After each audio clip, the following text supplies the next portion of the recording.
नमस्कार, स्वागत है आप सभी का न्यूज एक्सप्रेस पर। मैं हूं आपके साथ रोहन। एक कहावत है, मीठा मीठा गप गप और कड़वा कड़वा थू थू। और ये कहावत सटीक बैठती है तब जब चुनाव के नतीजे आते हैं, क्योंकि अगर चुनाव के नतीजे इंडिया अलायंस के पक्ष में आ गए तब सब कुछ मीठा है, लेकिन अगर कहीं विरोधी हार गए बीजेपी के तब फिर सब कुछ कड़वा है। और सबसे ज्यादा कड़वा कुछ है तो वो ईवीएम को लेकर लगातार विपक्ष यही कहता है कि मोदी सरकार ईवीएम को अपने इशारे पर चलाती है। हालांकि जब झारखंड में जेएमएम जीतती है तो सन्नाटा छा जाता है, ईवीएम को कुछ नहीं बोला जाता। लेकिन महाराष्ट्र और हरियाणा में जलेबी का टेस्ट जब कांग्रेस को नहीं मिलता तो कांग्रेस फिर आरोप लगाती है कि बीजेपी ईवीएम सेट कर रही है। हालांकि बीजेपी की तरफ से बार बार कहा जाता है कि ईवीएम में कोई गड़बड़ी नहीं हो सकती है। चुनाव आयोग ने भी कई बार ये बात कही कि ईवीएम अगर हैक हो सकता है तो आइए हैक करके दिखाइए, लेकिन तब विपक्षी पार्टियां पीछे हो जाती हैं। अब ईवीएम को ही लेकर उमर अब्दुल्ला का एक बयान आया। वो उमर अब्दुल्ला जिन्होंने शानदार प्रदर्शन किया जम्मू कश्मीर में और 7 चुनाव लड़ा था उन्होंने कांग्रेस के, लेकिन कांग्रेस सत्ता से बाहर हो गई क्योंकि प्रदर्शन उतना अच्छा नहीं रहा और उमर अब्दुल्ला ने सरकार बनाई, मुख्यमंत्री बन गए। और मुख्यमंत्री बनने के बाद उमर अब्दुल्ला का रवैया कैसा है ये सबको दिख रहा है। वो केंद्र सरकार के विरोध में जा ही नहीं रहे, वो 370 बहाल होने की बात नहीं करते हैं। अब तो उन्होंने पूर्ण राज्य के दर्जे की बात ठंडे बस्ते में डाल दी। अब वो केवल जम्मू कश्मीर के विकास के लिए बात करते हैं। जब जब प्रधानमंत्री जम्मू कश्मीर पहुंचते हैं, भाषण देते हैं तो उमर अब्दुल्ला का भाषण प्रधानमंत्री नरेंद्र मोदी का आभार व्यक्त करने में ही निकल जाता है। वो चाहे अभी हाल फिलहाल में चिनाब ब्रिज के उद्घाटन के दौरान या फिर उस पर वंदे भारत जब गुजरी उस दौरान ये कहना हो कि जो सपना मैंने बचपन में देखा था वो सपना प्रधानमंत्री नरेंद्र मोदी ने पूरा कर दिया। वो ये बताता है कि उमर अब्दुल्ला अब वो राजनीति कर रहे हैं जो कि जम्मू कश्मीर को सूट कर रही है। अब इसी बीच उमर अब्दुल्ला ने ये बात कही है और उन्होंने कहा है कि अपनी गलतियों का और अपनी असफलता का ठीकरा किसी दूसरे पर नहीं फोड़ना चाहिए। और इशारों में उन्होंने ये बातें उन सब के लिए कही हैं जो चुनाव के बाद चुनाव आयोग पर आरोप लगाते हैं और बीजेपी को ईवीएम हैकर बताते हैं। उमर अब्दुल्ला ने अपने बयान में कहा, चुनाव प्रक्रिया को लेकर कांग्रेस से जो भी बातें आप सुनते हैं वह कांग्रेस का खुद का मत है। मैं इन बातों को साझा नहीं करता। इसका कारण बहुत स्पष्ट है। अगर मैं किसी चीज में सफल नहीं हो रहा हूं तो इसको लेकर बहाने नहीं बनाता हूं। यदि मुझे चुनाव परिणामों के साथ कोई समस्या है तो मुझे यह तब भी होनी चाहिए थी जब मैंने जीत हासिल की हो। पिछले विधानसभा चुनाव में मेरी पार्टी ने उम्मीद से बेहतर किया। किसी ने उम्मीद नहीं की थी कि हमें इतनी ज्यादा सीटें मिल जाएंगी। तो उमर अब्दुल्ला ने वही बातें कही जो इस देश का आम नागरिक कह रहा है, यानी अगर आप चुनाव हार रहे हैं तो ईवीएम पर ठीकरा फोड़िए, अच्छा है क्योंकि लोकतांत्रिक देश है। और अगर आप चुनाव जीत रहे हैं तो फिर भी आप ईवीएम को दोष दीजिए, तभी बात बराबरी की। अब मीठा मीठा है मतलब जीत है तो सब कुछ अच्छा है, हार है तो सब कुछ खराब है, इस वाली थ्योरी को छोड़ दिया जाए। ये बात उमर अब्दुल्ला भी कह रहे हैं।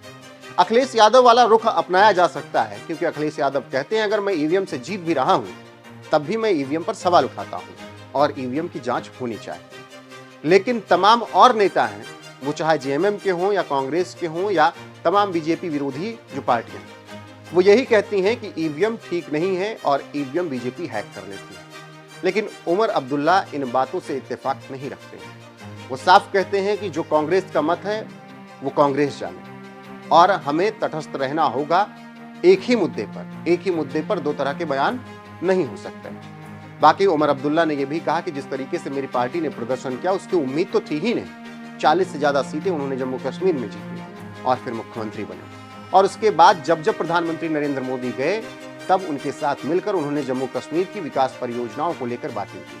अभी हाल फिलहाल में जब चिनाब ब्रिज का उद्घाटन करने, वंदे भारत की सौगात देने प्रधानमंत्री पहुंचे थे जम्मू कश्मीर कटरा, तब उमर अब्दुल्ला ने प्रधानमंत्री के लिए क्या कुछ कहा था, उस बयान के साथ आपको छोड़े जाते हैं। बाकी जो बात उमर अब्दुल्ला कह रहे हैं कि ईवीएम पर अगर बात करनी है तो दो तरीके की बात नहीं हो सकती, यानी हार पर दोष और जीत पर शांति नहीं हो सकती। आपको सवाल दोनों तरफ उठाने होंगे। उस पर आपकी राय क्या है कमेंट करके जरूर बताएं। वीडियो को शेयर करें, लाइक करें, चैनल को सब्सक्राइब करना न भूलें। बने रहे हमारे साथ। नमस्कार। वज़ीर आज़म साहब, इस रेल के ख्वाब बहुत लोगों ने देखे, यहाँ तक कि कश्मीर को बाकी मुल्क के साथ जोड़ने का ख्वाब अंग्रेजों ने भी देखा था, लेकिन वो पूरा कर नहीं पाए।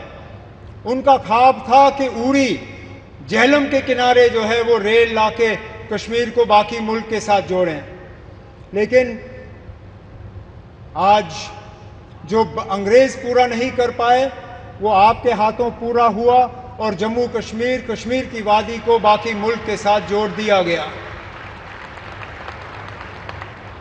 इस मौके पे मुझसे बहुत बड़ी भूल होगी अगर मैं पूर्व प्रधानमंत्री जनाब अटल बिहारी वाजपेयी साहब का इस मौके पे शुक्रिया ना करूं, क्योंकि ये प्रोजेक्ट ज़रूर 1983-84 में इसका संगे बुनियाद रखा गया। और मैंने पिछले दिनों मीडिया को हंसते हुए कहा कि जब ये प्रोजेक्ट शुरू हुआ मैं 8वीं क्लास का बच्चा था। आज मेरी उम्र 55 हो गई है, मेरे बच्चे भी कॉलेज पार कर गए हैं, अब जाके ये प्रोजेक्ट मुकम्मल हुआ। और ये तब हुआ जबकि वाजपेयी साहब ने इसको प्रोजेक्ट ऑफ नेशनल इम्पोर्टेंस का दर्जा देके इसमें बजट में जो है प्रावधान करके ये प्रोजेक्ट आज मुकम्मल हुआ। इस प्रोजेक्ट से जम्मू कश्मीर को भरपूर फायदा होगा, लोगों का आना जाना रहेगा, टूरिज्म से इसको फायदा होगा, यहाँ के रहने वालों को फायदा होगा। जैसे मैं आपको अभी कह रहा था, यहाँ बारिश पड़ते ही जब हाईवे बंद हो जाता है तो जहाज वाले हमें लूटना शुरू कर जाते हैं। जो 5,000 की टिकट होती है वो अचानक घंटों के अंदर 20,000 की टिकट हो जाती है। इस रेल के बनने से कम उन जहाज वालों की जो लूट रहती है टिकटों की वो कम हो जाएगी और हमारा आना जाना आसान रहेगा। इसी तरह हमारा मेवा, हमारा फ्रूट, कश्मीर के सेब, कश्मीर के चेरी, कश्मीर के और सारी चीज़ें जो हैं, मैं उम्मीद करता हूं कि अब रेल के ज़रिए मुल्क के बाकी मार्केटों में इनको पहुंचाने का काम होगा और दुनिया भर की मार्केटों में जो है वो हम पहुंचा पाएंगे। वज़ीर आज़म साहब, आज आपके शुभ हाथों से ये एक और इंफ्रास्ट्रक्चर प्रोजेक्ट जम्मू कश्मीर का जो है मुकम्मल हुआ है। इसी तरह के कई और प्रोजेक्ट जो हैं वो तेज़ी से आगे बढ़ रहे हैं, चाहे जम्मू का रिंग रोड हो, चाहे श्रीनगर का रिंग रोड हो, चाहे दिल्ली अमृतसर कटरा का एक्सप्रेसवे हो, चाहे जम्मू श्रीनगर 4 लेनिंग हाईवे का काम हो, जम्मू एयरपोर्ट के एक्सपेंशन का काम, श्रीनगर एयरपोर्ट के एक्सपेंशन का काम, जम्मू ये रेलवे के नेटवर्क का एक्सपेंशन, इन सब चीज़ों को जो है तेज़ी से मुकम्मल करके हमारा पूरा इरादा है और हमारी मुकम्मल कोशिश है कि जो विकसित जम्मू कश्मीर, विकसित भारत का जो आपने नारा दिया है उसको पूरा रंग भर के हम मुकम्मल करके यहाँ के लोगों के हवाले कर लेंगे। लेकिन आज इस मौके पे जम्मू कश्मीर के लोगों की तरफ से वज़ीर आज़म साहब, मैं आपका दिल की गहराइयों से इस मौके पे शुक्रिया और मुबारकबाद करता हूँ। बहुत बहुत शुक्रिया।